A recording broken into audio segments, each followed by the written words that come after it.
घर पे पहली बार। और भिलवाड़ा पहली बार कौन है? अब आरसीएम में पहली बार कौन है?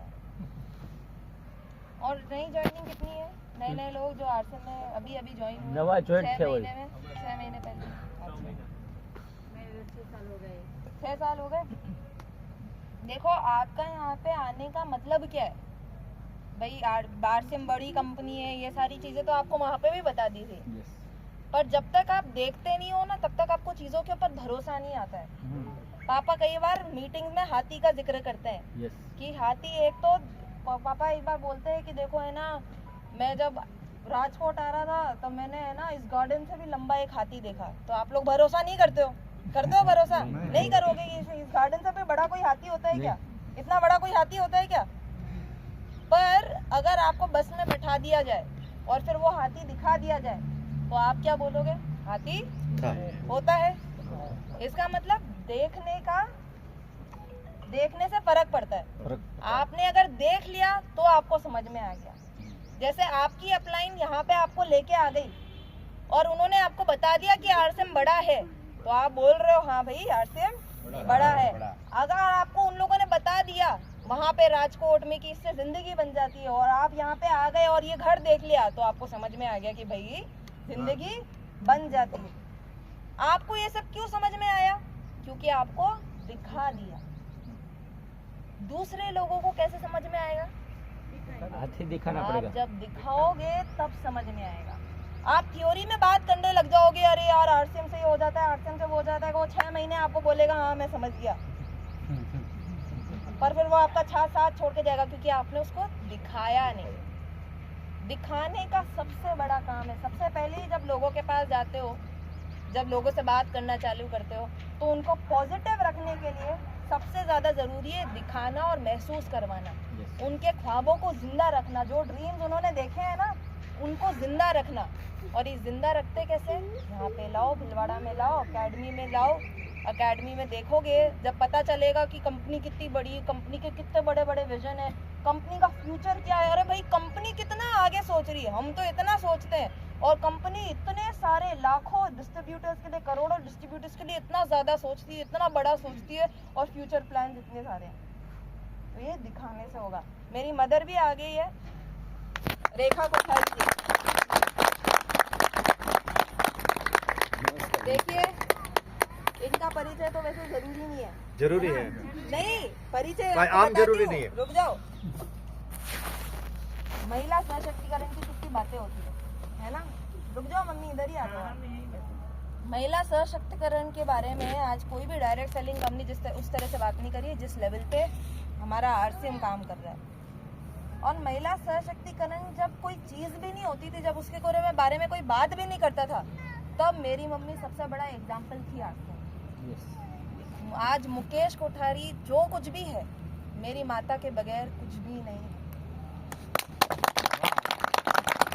मेरे पापा ने तो नौकरी छोड़ दी थी, तो पूरा घर मेरी मम्मी ने चलाया, और पूरी फ्रीडम दी मेरी मम्मी ने कि तुमको जो करना है करो। मुझे पता है आरसीएम में मेरे को बहुत भरोसा है, तुम कुछ ना कुछ 110% करोगे। और मेरी मम्मी ने वो स्पेस दी मेरे पापा को आगे बढ़ने की, तभी मेरे पापा आगे बढ़ पाए। महिलाएं यहाँ पे जो बैठी हुई है, हालांकि मम्मी भी बोलेंगी और आप सब लोगों से भी बात करेंगी, हमारे पास कुछ था नहीं। अगर आप लोगों ने हमारी स्टोरी देखी होगी, उस समय भी मेरी मम्मी ने डट के डिसीजन लिया कि नहीं, मैं मुकेश कोठारी को आरसीएम करने दूंगी और इसमें फ्यूचर है, मैं भी अपने हस्बैंड के साथ खड़ी रहूंगी। आजकल तो बच्चे ही मना करते हैं, पापा ये सारे बिजनेस मत करो। पापाओं की वाइफ बोल देती है अरे बिजनेस ये क्या, आरसीएम वारसीएम करते रहते हो। उनको समझ में नहीं आया क्योंकि उनको दिखाया नहीं। मेरी मम्मी को भी मेरे पापा फर्स्ट आरसीएम एनिवर्सरी में ले गए थे, तो अब मेरी मम्मी को समझ में आ गया आरसीएम करना चाहिए। क्यों? क्योंकि दिखा दिया। और ये एकदम सिंपल सा प्रिंसिपल है। रेखा कोठारी इंस्पायर हो गई, मुकेश कोठारी इंस्पायर हो गया, अंजलि कोठारी इंस्पायर हो गई, बड़े बड़े लीडर्स इंस्पायर हो गए। सिर्फ दिखाना चालू करना है, बात करना और दिखाना चालू करना है। और ताली के साथ एक बार मदर को सुनते रहते हैं, मम्मी को सुनो। यस। नहीं, मेरे को तो बताना पड़ेगा कि मेरा, देखो क्या सुनना चाहते हो ये बताओ।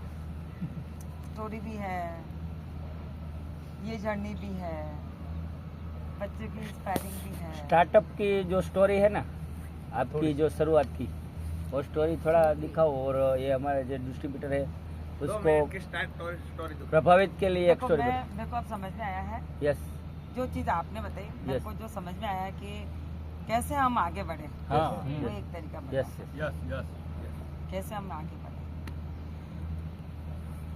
5-10 मिनट है मेरे पास।